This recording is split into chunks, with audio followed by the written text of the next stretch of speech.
لەبێ. نیوەڕۆی ئەمڕۆ تەقینەوەیەک لە کاتی هاتنەدەرەوەی هاوڵاتیەک لە هاوڵاتیان لە مزگەوتێکی خۆڕەڵاتی شاری باقوبە ڕوویدا و بە پێامارە سەرەتاییەکانیش لە تەقینەوەکەدا 30 کەس کوژران و 40 دیکەش بریندار بوون.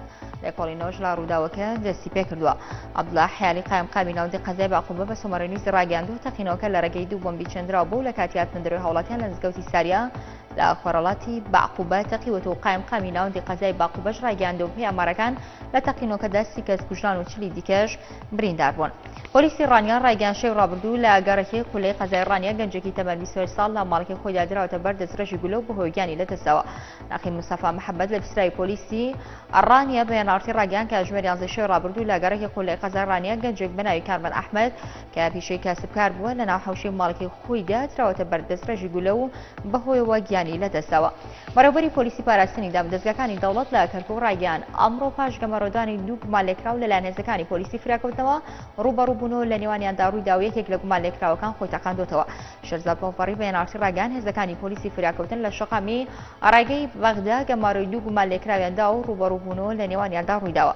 ڕاشگەیان یەکێک لە گومان لێکراوەکان لە ڕێگەی پشتێنەی بۆمبڕێژکراوە خۆی تەقاندوت و گومان لێکراوەکەی دیکەش دەستگیر کراوە.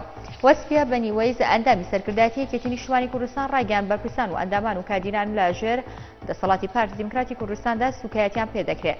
وەسفیە بەنیوەیز کە هاوکات لە پسرای مەکتەبی شەیدانێکێتیە لە پێیجی تایبەتی خۆی لە فەیسبوک نووسێتی سەرڕای هەبوونە ڕاکەوتنامەی استراتیژیەتی لە نێوانیاندا بەڵام لە هەولێر بەرپرسان و وەزیرەکانە ڕۆبەڕووی سوکایەتیکردن و هێرشکردن دەبنەوە لە کابینەی یەک لە دوای یەکەکاندا.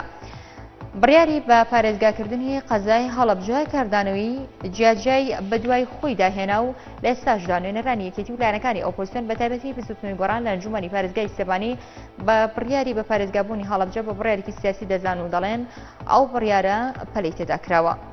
پەرلەمانتارێکی تەلافی دەوڵەت یاسا حکوومەتی تورکیا بە پلانگەڕی دژ بە ئاسایشی عێراق و ڕێزنەگرتن لە ئەوسێتی و یاسانی و دەوڵەتیەکان تۆمەتبار کرد. دوورخستنەوەی گەریلاکانی پەککەشی بۆ ناوخاکی عێراق بە گێچەڵپێکردن لە قەڵەمدا.